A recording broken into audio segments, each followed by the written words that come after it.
मेरे साथ Ladakh high power committee के सदस्य सज्जाद करगली साहब मौजूद हैं। सज्जाद साहब, जिस तरीके से आज मीटिंग हुई और एक डेडलॉक जो चला आ रहा था डोमिसाइल को लेकर, अ, किस तरीके से ये टूटा है, क्या डेडलाइन है और किस तरीके से लद्दाख के लोगों को इसका फ़ायदा होगा? पहली चीज़ तो ये है कि लद्दाख के लोगों को काफ़ी रेजेंटमेंट था ये 15 साल वाले डोमिसाइल पे, क्योंकि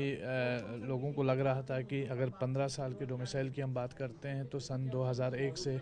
लेकर अभी तक जो लोग लद्दाख में रह रहे हैं सभी को डोमिसाइल मिलता, लेकिन इसको हमने प्रोस्पेक्टिव एंगल से ये डोमिसाइल दिया गया है, जिससे 2034 तक किसी को डोमिसाइल लद्दाख में नहीं मिलेगा। उसके बाद जो 15 साल लद्दाख में रहेंगे उसके बाद डोमिसाइल इशू होंगे। तो इससे लद्दाख के जो यूथ हैं, खासकर वो यूथ जो बेरोज़गार रहे हैं, उनके जो ओवर एज हो चुके हैं, जिनकी उम्रें ज़ाया हो रही हैं पिछले 6 साल से, जिन्हें कोई जॉब नहीं मिल रही हैं, तो उन सब के लिए एक बहुत बड़ी राहत की खबर है। उम्मीद करते हैं कि सरकार इसको इम्प्लीमेंट करेगी, वरना हमने माजी में भी बहुत मीटिंग्स की हैं और कई बार यकीन दहानियों के बावजूद भी अमली तौर पर कुछ नज़र नहीं आया। इस बार उम्मीद करते हैं कि कम से कम जिस तरीके का, चूँकि यूनियन होम सेक्रेटरी साहब भी थे, नित्यानंद राय जी भी थे, तो उन सब ने ये एश्योरेंस दी है कि विद इन वीक जो है वो नोटिफिकेशन इशू करके रिक्रूटमेंट प्रोसेस शुरू होगा। और जो रिजर्वेशन का एक पैकेज सरकार की तरफ से लद्दाख को दिया गया, मुझे लगता है एक बहुत ही बड़ा और वेलकमिंग डिसीजन है सरकार की तरफ से। एक जो बड़ा सवाल था वो ये था कि रिक्रूटमेंट जम्मू कश्मीर का पब्लिक सर्विस कमीशन करे, लद्दाख का अलग हो, यूपीएससी करे, दैनिक्स हो। इस पर क्या सहमति बनी है? ये तो पब्लिक सर्विस कमीशन की जहाँ तक बात है, जिसमें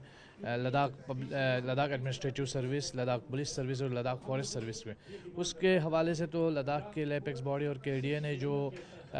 डेनिक्स को और डेनिप्स को तो कैटेगोरिकली फ़िलहाल खारिज किया है। उस पर हमने यही प्रस्ताव सरकार के सामने रखा है कि लद्दाख को अपना काडर होना चाहिए अपना, और अगर लद्दाख का अपना पब्लिक सर्विस कमीशन होना चाहिए, और अगर इसमें किसी किस्म की बाधा या कोई देरी हो रही है तो Jammu Kashmir public service commission के साथ ही लद्दाख का एग्ज़ाम्स कंडक्ट होना चाहिए, और लद्दाख को Jammu Kashmir public service commission के साथ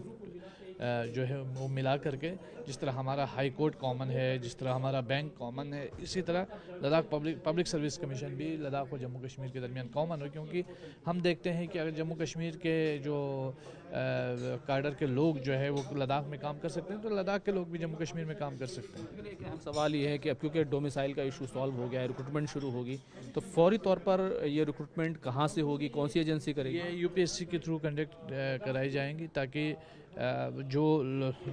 जो टर्म्स एंड कंडीशन या जो कवानीन है वो लद्दाख से डिफ़ाइन होंगे और उसको यूपीएससी कंडक्ट करेगी।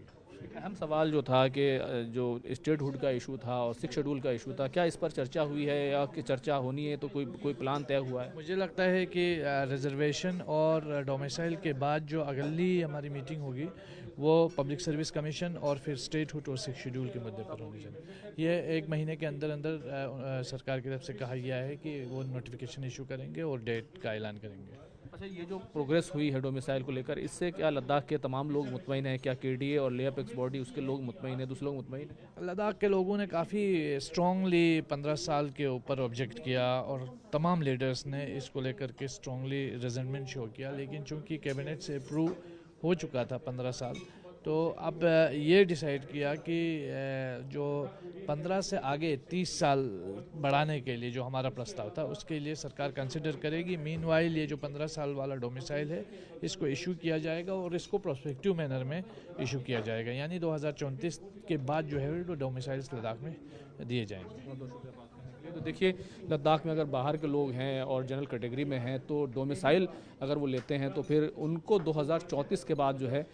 उस नौकरियों और जॉब्स के लिए कंसीडर किया जाएगा। वैसे 95% जो नौकरियां हैं वो रिजर्वेशन के तहत एसटी और लद्दाख के दूसरे लोग जो हैं ईडब्ल्यूएस के तहत जो आते हैं, वो पूरा रिजर्वेशन 95% लद्दाख के लोगों के लिए रहेगा। कैमरामैन जगदीश गौतम के साथ खुर्रम शहजाद, न्यूज़ 18 दिल्ली।